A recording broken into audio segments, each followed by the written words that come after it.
The whiskey tasted like regret and engine coolant, which meant it was either authentic or the bartender had finally stopped pretending. Jareth Vance didn't particularly care which. He sat at the corner table of the fractured comet, watching rust-colored light from the dying star bleed through the scratched viewports, turning everything the color of old blood. Station Erebus had been circling this red giant for 70 years, and every surface showed it. The walls were patched with mismatched alloys, the air recyclers wheezed like emphysemic lungs, and the people moved with the defeated shuffle of those who'd run out of places to run to. Vance liked it here. Nobody asked questions. Nobody cared about scars or the kind of work that put them there. He traced a finger along the newest addition to his collection, a pale line that ran from his left temple to his jaw. A Centauri pirate's vibroblade 3 weeks ago in the Kelper Belt. The pirate was dead. Vance was drinking bad whiskey on a dying station. He supposed that made him the winner, though winning felt increasingly hollow these days. Captain Vance. The voice belonged to a Tellurian, its gill slits fluttering nervously in the recycled air. Tellurians always looked nervous outside water, their translucent skin showing the rapid pulse of anxious blood. This one wore an expensive environmental suit that marked him as someone with credits to burn and problems to solve. Not a captain anymore, Vance said without looking up. That requires a crew, regulations, and giving a damn. I'm fresh out of all three.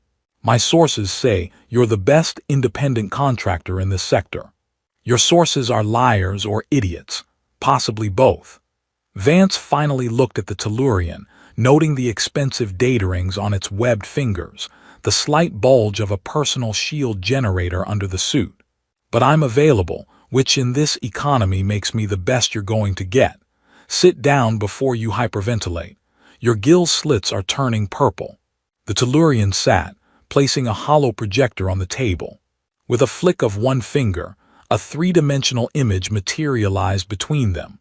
A massive warship, all brutal angles and weapon emplacements, hanging in space like a predator frozen mid-strike.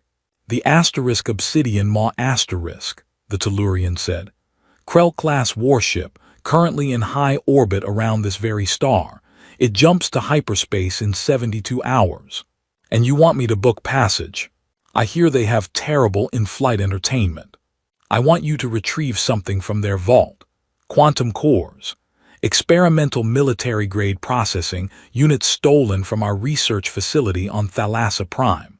The Tellurian's voice dropped to a whisper, even though the nearest patron was 3 tables away and too drunk to hear a supernova. They're worth 40 million credits on the black market. We'll pay you 2 million to get them back. 1 million now, 1 million on delivery. Vance let out a low whistle. That's either generous or suicidal. Which category do I fall into? You have a reputation for completing contracts, no matter how difficult. But I also have a reputation for breathing, which I'd like to maintain.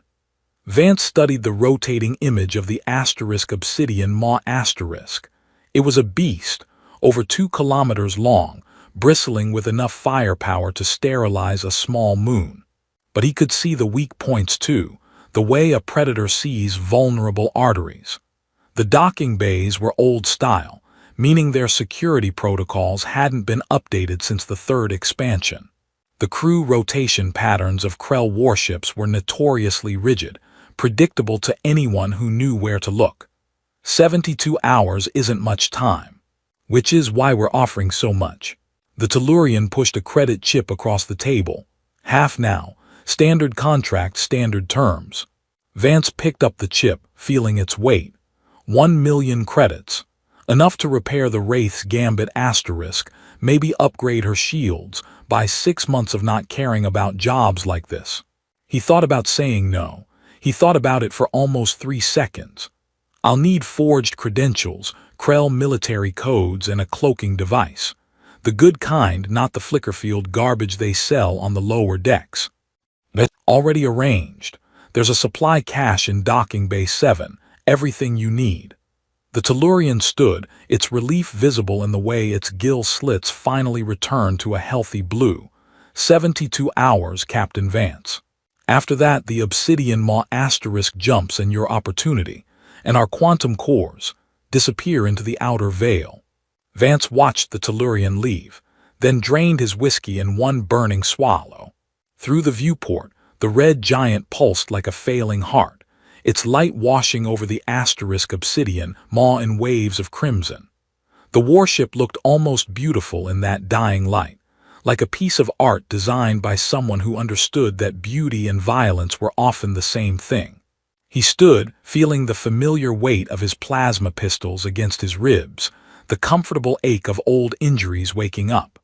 Somewhere on that ship were quantum cores worth more than most people earned in a lifetime. Also somewhere on that ship were Krell guards, automated defense systems, and approximately 700 ways to die screaming in the vacuum. 72 hours, Vance muttered to himself, heading for the docking bay. That's optimistic. But he didn't know that in 48 hours he'd be running through those corridors with a desperate alien woman and her daughter. His carefully planned heist in ruins, his life forever altered. He didn't know that the dying star outside would be the least dangerous thing in his immediate future, but he was about to find out. The asterisk obsidian maw smelled like every warship Vance had ever infiltrated, recycled air with undertones of ozone, gun oil, and the particular metallic tang that came from too many bodies living in pressurized steel for too long. He moved through the cargo section with the easy confidence of someone who belonged there, his forged credentials broadcasting the identity of a maintenance technician named Orlov transferring from the sister ship Crimson Fang Asterisk. The Krell weren't particularly creative with their ship names. His boots made soft, magnetic clicks against the deck plating as he navigated past stacked containers of military rations and ammunition.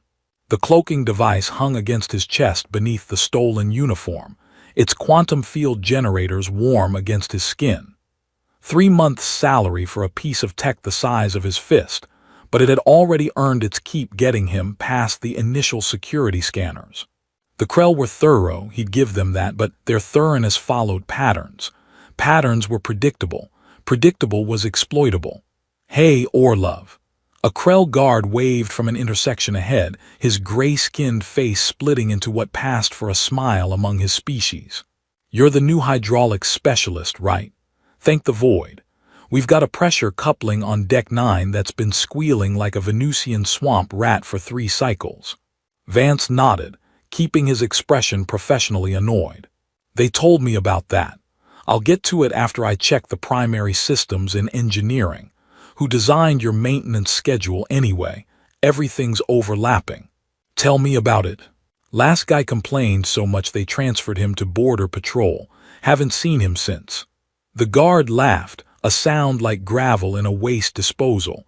"Welcome to the maw asterisk. Try not to get eaten." Hilarious. You should do stand-up. I hear the entertainment on this bucket is terrible. Vance moved past him, consulting the datapad he'd lifted from the supply cache. The quantum cores were 3 decks down, tucked in a high-security vault near what his schematic labeled as detention section. Of course they were near the detention section, because nothing about this job could be straightforward. The corridors grew narrower as he descended, the lighting shifting from the industrial white of the cargo levels to the dim red of restricted areas. His mental map of the ship was filling in nicely. Guard rotations every 20 minutes, security cameras on predictable sweeps, enough blind spots to navigate if you knew where to look. The Krell built their ships like fortresses, but fortresses had gates and gates had guards and guards had shift changes. He was bypassing his 3rd security lock when the general alarm started screaming. The sound was immediate and deafening, accompanied by flashing amber lights that turned the corridor into a strobing nightmare. Vance pressed himself against the wall, one hand already on his plasma pistol, running through possibilities. Had they detected his cloak, discovered the forged credentials, found the real Orlov unconscious in a storage locker on Station Erebus, but the guards who thundered past weren't looking for him. They were running toward the detention section, weapons drawn, shouting in the harsh cadence of Krell battle language. Someone else had triggered security. Someone who wasn't nearly as careful as Vance prided himself on being. Professional instinct told him to retreat, to abort, to find another way to the vault now that the ship was on alert.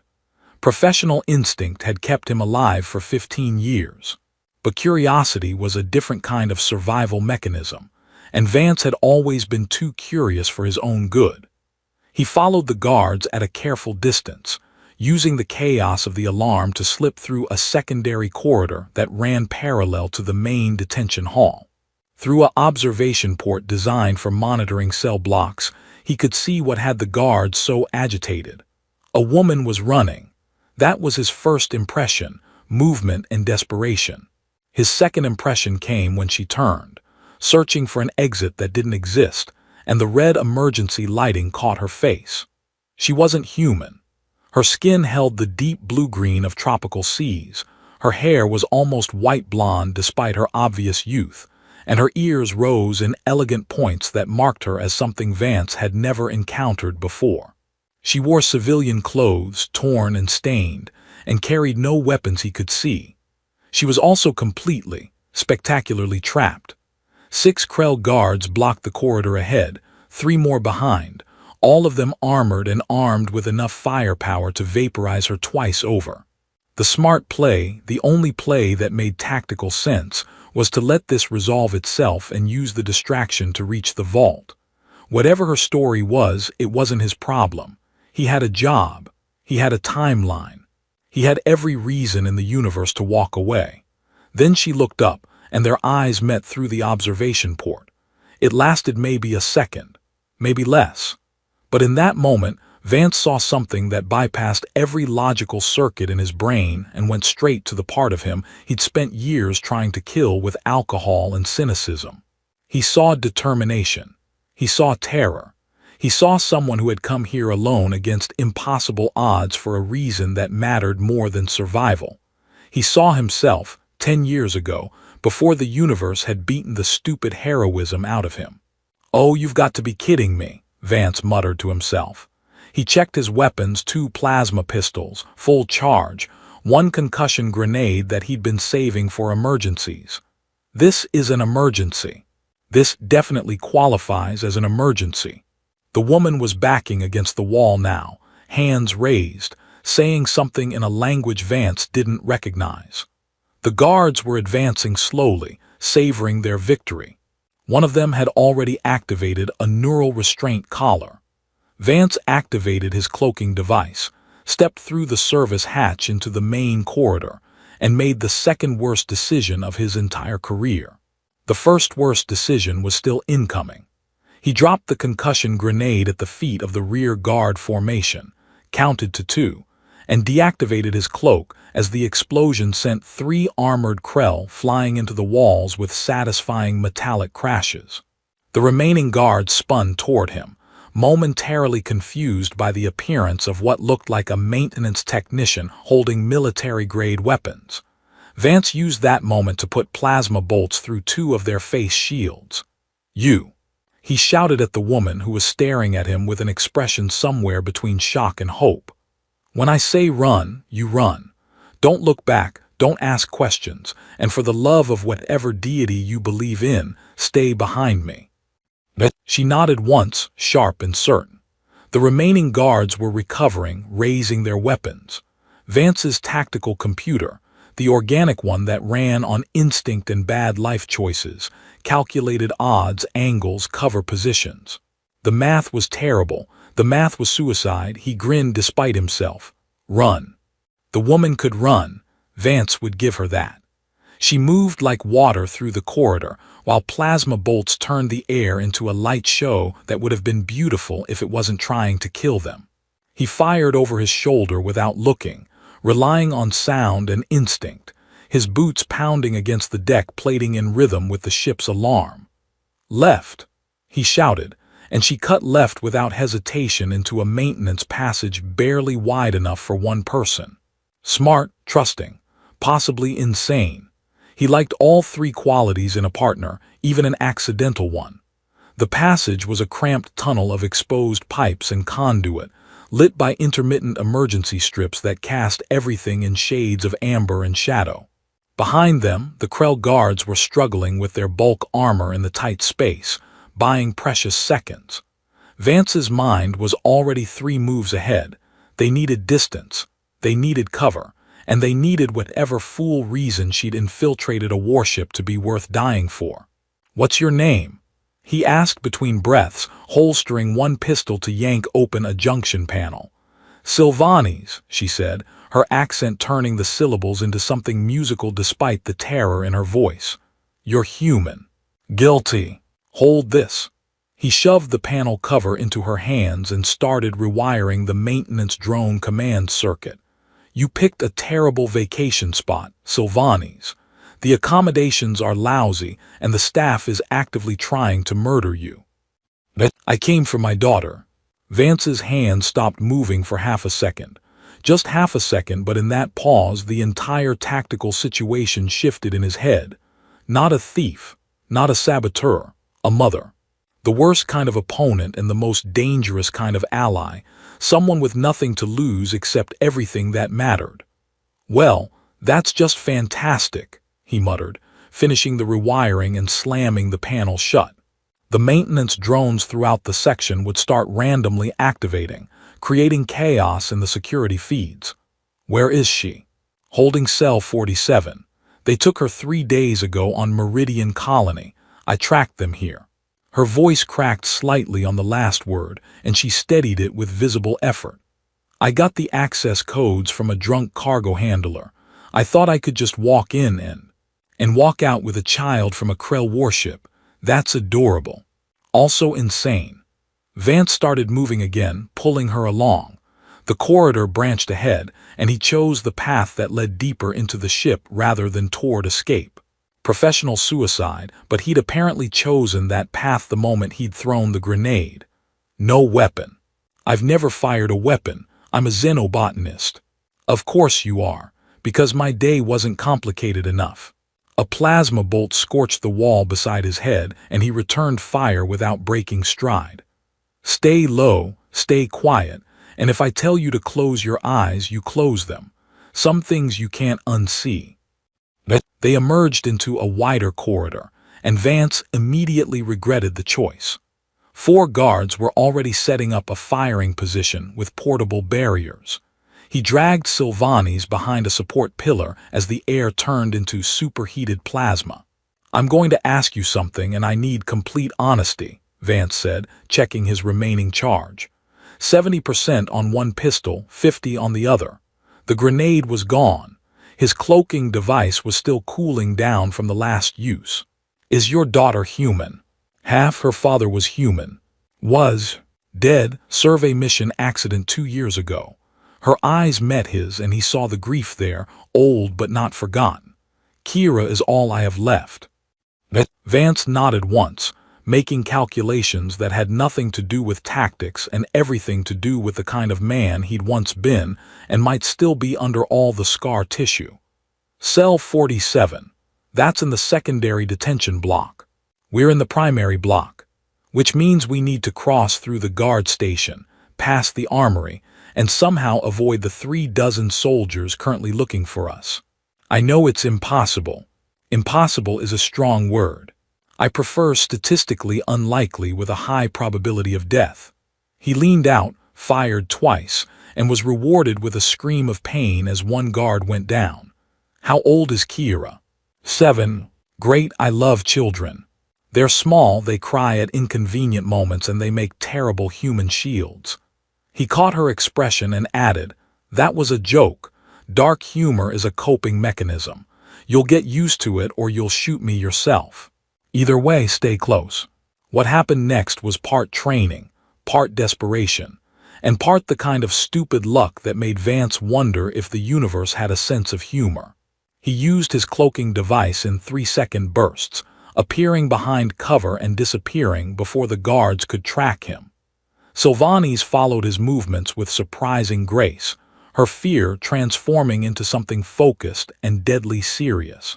When he tossed her an emergency respirator and told her to put it on, She did it without questions.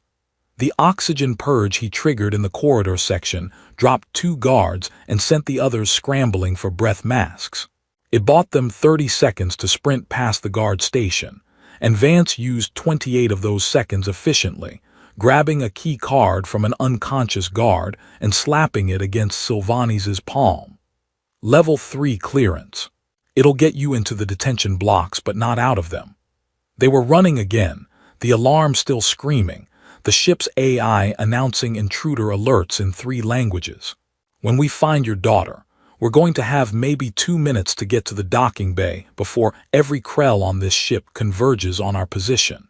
You have a ship. I have something that flies and occasionally doesn't explode. Close enough. They reached a junction, and Vance consulted his mental map. The secondary detention block was through a maintenance shaft, across a cargo transfer bridge, and past what his schematics cheerfully labeled as heavy security checkpoint. Question, Sylvanis said as they climbed into the maintenance shaft.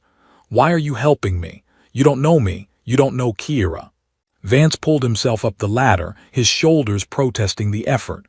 Honestly, I'm asking myself the same question. Check back with me if we survive this, and maybe I'll have a good answer. And if we don't survive, then it won't matter, and we'll both have died doing something phenomenally stupid. There are worse epitaphs. He reached the top of the shaft and extended a hand to pull her up. Her fingers were cold but steady in his grip. Cell 47. Let's go get your daughter before my common sense comes back. Cell 47 was at the end of a row of identical steel doors, each with a small observation window and a biometric lock that glowed dull red in the emergency lighting.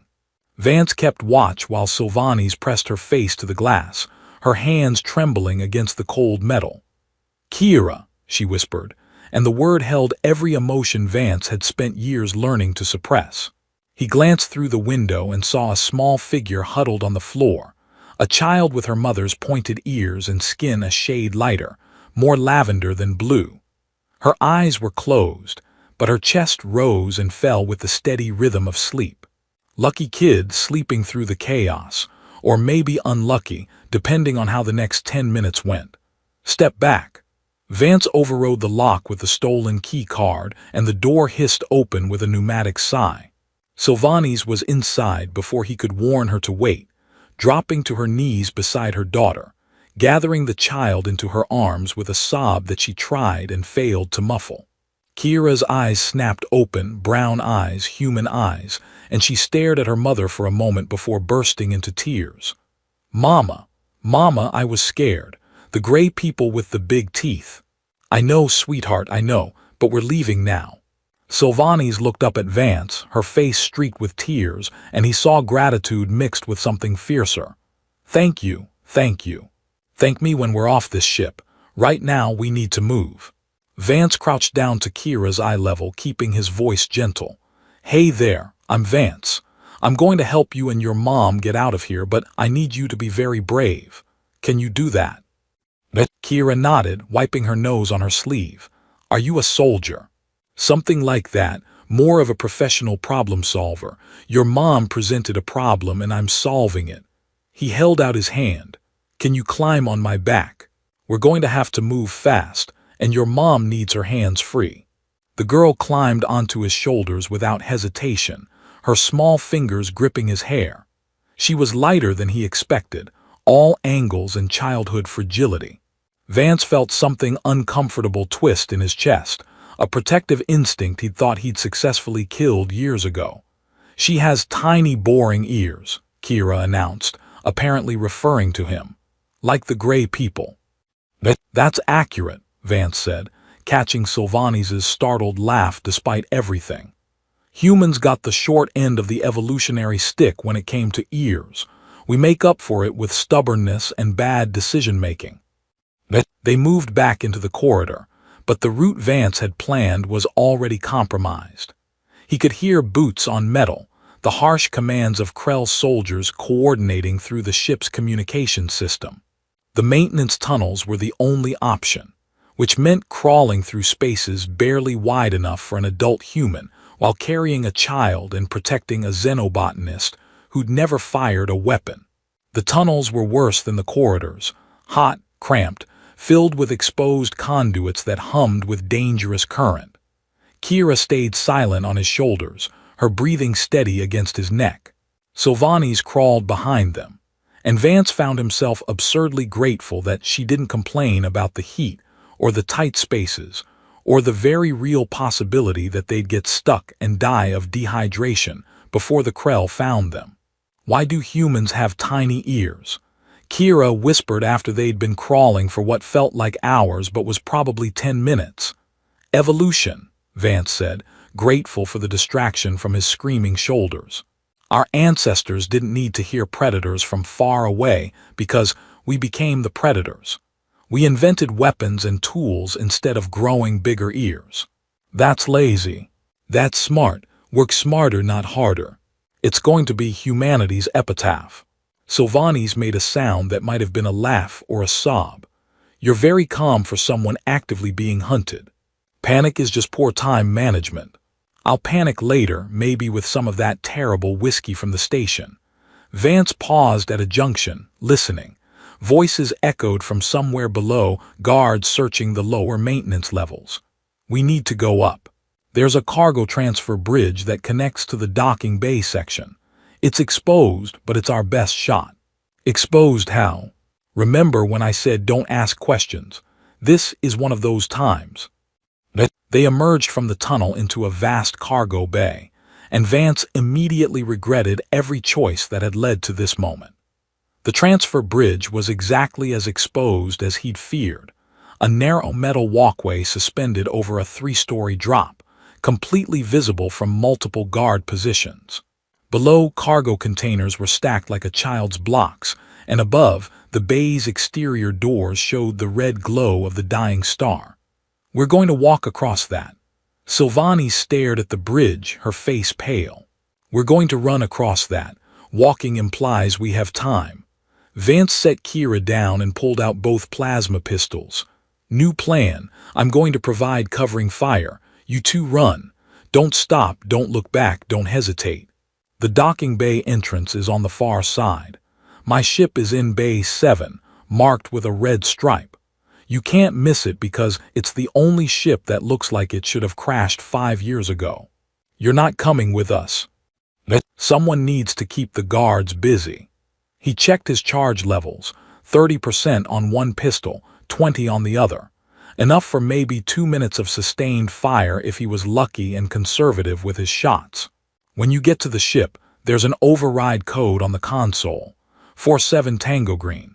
The AI is called Wraith, and she's temperamental, but she'll listen to you if you're polite. Sylvanis grabbed his arm, her grip surprisingly strong. "You'll die. Statistically unlikely. I'm very hard to kill. People have been trying for years." He gently removed her hand, trying not to notice how warm her skin was or the way her eyes searched his face. "Go, now. Before I change my mind, and we all die together." She hesitated for one more second, then scooped up Kira and ran. Vance watched them reach the bridge, watched Sylvanis's hair stream behind her like pale fire, watched Kira's small face looking back at him over her mother's shoulder.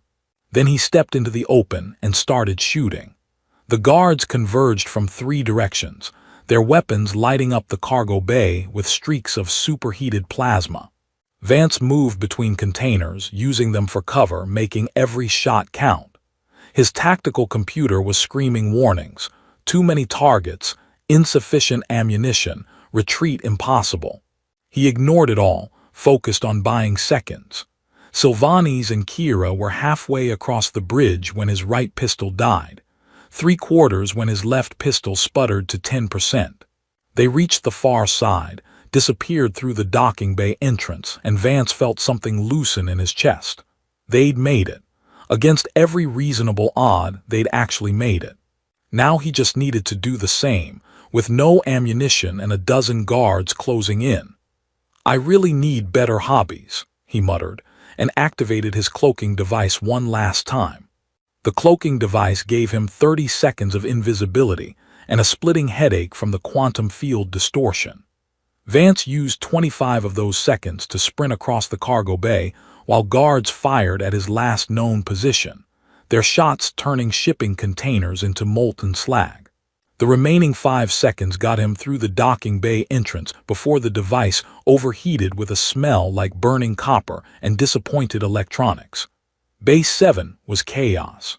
Sylvani stood at the base of the Wraith's Gambit's asterisk boarding ramp with Kira clutched against her chest, and 3 Krell guards were advancing on them with weapons raised. Vance's pistols were dead, his grenade was long gone, and his cloaking device was probably fused into an expensive paperweight. He had exactly 1 move left, and it was spectacularly stupid. He ran straight at the nearest guard and jumped, using the element of surprise to get his arm around the Krell's throat. The guard was 7 feet of muscle and armor, but Vance had leverage and 15 years of experience fighting things that could kill him. They went down together in a tangle of limbs, and Vance managed to wrench the guard's rifle free before an armored fist caught him in the ribs and sent him rolling across the deck. "Wraith!" he shouted, firing the stolen rifle in the general direction of the other guards. "Emergency launch protocol. Authorization Vance Theta 7. The ship's engines roared to life, with a sound like contained thunder. Sylvani's was already dragging Kira up the ramp when Vance laid down covering fire, backing toward the ship while the guards regrouped. A plasma bolt caught him in the shoulder, spinning him around, and he felt the familiar burn of superheated metal meeting flesh. "That's going to scar," he said to nobody in particular, then turned and ran up the ramp as it began to retract. A guard grabbed his ankle, nearly pulling him back down, but Sylvani's appeared with a piece of hull plating and brought it down on the Krell's head with surprising force for a xenobotanist. "I said I never fired a weapon," she said breathlessly as the ramp sealed. "I didn't say I was helpless." The Wraith's Gambit lurched into motion before Vance reached the cockpit, the automated launch sequence engaging with the smooth efficiency of a ship that had escaped dangerous situations before. Through the viewport, he could see the docking bay depressurizing, guards scrambling for emergency seals, and the vast bulk of the asterisk obsidian maw sliding past as they accelerated toward open space. Vance dropped into the pilot's seat, overriding the automated sequence to take manual control. His shoulder was bleeding through his stolen uniform, his ribs felt cracked, and his head was pounding from cloaking device feedback. He'd never felt more alive. "Strap in," he said, noting with approval that Sylvani's had already secured Kira into the co-pilot's seat. "This is going to get bumpy." The asterisk obsidian maw's asterisk defensive turrets tracked them, filling the space around the ship with enough firepower to vaporize a small moon. Vance flew like he fought, with controlled aggression and a healthy appreciation for chaos. He dove toward the red giant, using its gravity well to slingshot around, the ship's hull groaning under stress forces it wasn't designed to handle. "Wraith, how's our structural integrity?" he asked. "Technically adequate," the ship's AI responded in a voice like honey and sarcasm. "Though I'd appreciate it if you'd stop treating me like a fighter craft. I'm a light freighter, not a stunt vehicle." "Noted. Prepare for hyperspace jump. The calculations aren't finished. If we jump now, we could end up inside a star or scattered across 3 parsecs. Those are both bad options. Calculate faster." Kira was watching everything with wide eyes, her earlier fear replaced by something like wonder. "Are we going to die?" "Statistically speaking, yes, but probably not today." Vance pulled the ship into a barrel roll that made the artificial gravity flicker. Behind them, the obsidian maw was launching pursuit craft. "Your mom's very brave coming to get you like this. Did you know that?" "She's always brave. She fights garden monsters." "Those are invasive species," Sylvani's corrected, her knuckles white on the armrest. "And they're plants, not monsters. Some of them had teeth." "Thorns, sweetheart, they had thorns." Vance found himself grinning despite the plasma fire and the pursuit craft and the very real possibility of explosive decompression. "Hyperspace calculations, Wraith. Any time now. Done. Though I want it noted that this jump violates 14 safety protocols. Noted jump. The universe twisted inside out, colors bleeding into impossible spectrums as the Wraith's gambit punched through the fabric of space-time and into the blue-shifted tunnel of faster-than-light travel. The pursuit craft disappeared, the obsidian maw disappeared, the dying star disappeared. Everything became the endless corridor of hyperspace, peaceful and utterly alien. Vance let out a breath he hadn't realized he'd been holding. His hands were shaking slightly on the controls, adrenaline crash incoming. We're clear. We'll drop out in the periphery near Outpost Meridian. It's neutral territory, safe enough. Kira had fallen asleep in the co-pilot's seat, exhaustion finally claiming her. Sylvanis reached over and brushed hair from her daughter's face with a tenderness that made Vance's chest ache. I don't know how to thank you, she said quietly. You lost your job. You're probably wanted by every Krell ship in the sector. You nearly died for us, for strangers. Vance touched his shoulder, feeling the cauterized wound through the fabric. Yeah, about that job. Turns out I didn't want it anyway. The pay was too good, which meant the employer was lying about something. Probably would have gotten me killed. So we saved your life by you saving ours. That's one way to look at it. He met her eyes, those strange, beautiful eyes that belonged to someone from a world he'd never seen. Why did you come alone? No mercenaries, no backup, just stolen access codes and hope. Because everyone I asked wanted money I didn't have or guarantees I couldn't give. Because the authorities said there was nothing they could do about slavers in neutral space. Because she's my daughter, and if I didn't try, who would? Sylvanis's voice was steady now, sure. Some things you do because they're right, not because they're smart. That's a terrible philosophy. It'll get you killed. Says the man who threw a grenade at armed guards to save a stranger. Vance didn't have a good answer for that. They sat in the cockpit while hyperspace streamed past, the only sounds the gentle hum of the engines and Kira's soft breathing. His carefully constructed life of moral ambiguity and emotional distance had been shattered in the space of a few hours by a desperate mother and a 7-year-old girl with pointed ears. I know a place in the periphery, he said finally. Small colony, good schools, doesn't ask questions about where people come from. You could start over there, both of you. What about you? I'll figure something out, I always do. But even as he said it, Vance knew he was lying. He couldn't go back to Station Erebus, couldn't take another morally bankrupt job from another lying client. Something had shifted, some internal equation had been rebalanced, and he wasn't sure who he was anymore without the comfortable armor of cynicism. Sylvanis reached across the console and took his hand. Her fingers were warm, her grip gentle but certain. Come with us, to the colony, just for a while until you figure out what's next. I'm not good with people, or staying in one place, or anything that resembles a normal life. You're good at keeping us alive. That seems like a decent start. Vance looked at their joined hands, at the sleeping child, at the woman who'd infiltrated a warship armed with nothing but love and determination. He thought about the last 10 years of his life, the scars and the whiskey and the careful emptiness he'd cultivated like a shield. Okay, he heard himself say, just for a while. Kira stirred in her sleep, mumbling something about tiny ears and brave soldiers. Outside the viewport, hyperspace stretched endlessly, carrying them towards something that might have been a future. Vance's shoulder throbbed, his ribs ached, and his quantum core's mission was spectacularly failed. He'd never felt more at peace.